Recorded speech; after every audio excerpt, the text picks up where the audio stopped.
नमस्कार दोस्तों। आज मैं आपको एक चोर और एक हीरा व्यापारी की कहानी सुनाने वाली हूँ। एक बार एक हीरा व्यापारी था। उसको कहीं जाना था सफ़र करके। 2 दिन का सफ़र उसको तय करना था।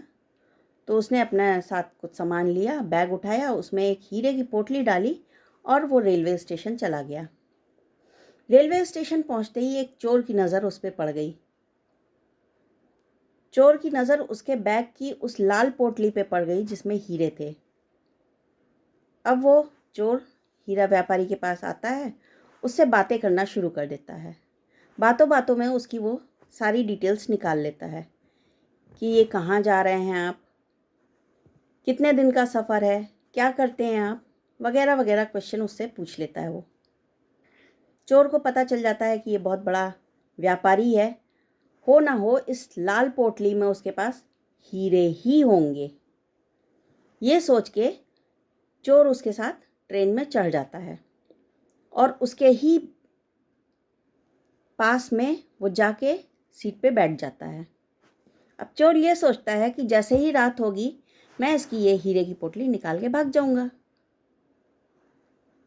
तो पूरा दिन बीत जाता है। शाम को 7 बजे चोर को लगता है कि थोड़ी देर सो लेता हूँ, क्योंकि रात भर जागना है।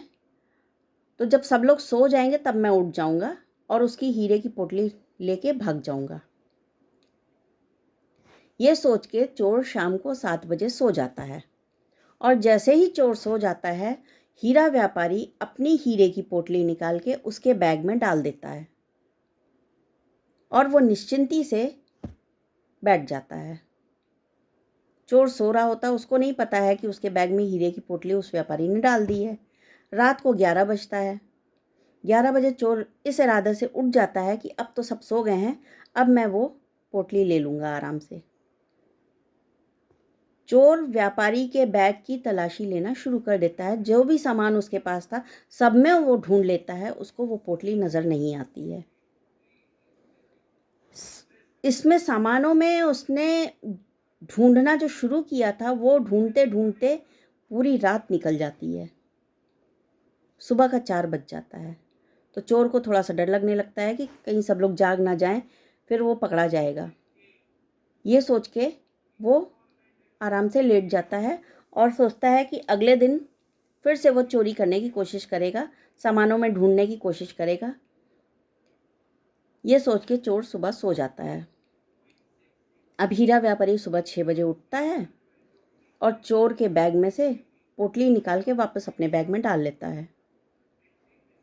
अब चोर जब सुबह उठता है तो फिर देखता है उसके बैग में तो पोटली है। मुझे पता नहीं क्यों नहीं नज़र आई। कोई बात नहीं, मैं आज रात को फिर से कोशिश करूँगा। ये चीज़ सोच के अगले दिन फिर से शाम को 7 बजे चोर सो जाता है और जैसे ही वो सो जाता है हीरा व्यापारी फिर से अपनी पोटली उठा के उसके बैग में डाल देता है और रात को 11 बजे चोर उठता है और हीरा व्यापारी के सामान में वो पोटली ढूंढने की कोशिश करने लगता है। उसको फिर नहीं मिलती है वो पोटली। पूरी रात इसी तरह से बीत जाती है। सुबह हो जाती है।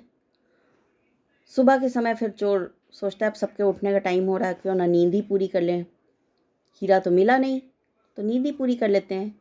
चोर सो जाता है और हीरा व्यापारी वो चोर के बैग में से अपनी पोटली निकाल के वापस अपने बैग में डाल लेता है। इसी तरह से करते करते 2 रातें बीत गई। अगले दिन सुबह 6 बज गया।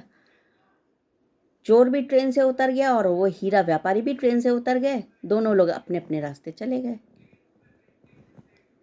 तो दोस्तों, इस कहानी से हमको ये पता चलता है कि कई बार खुशियाँ हमारे पास ही होती हैं, पर हम उसको दूसरों में ढूंढने की कोशिश करते हैं। अपनी खुशियों में खुश रहिए। नमस्कार।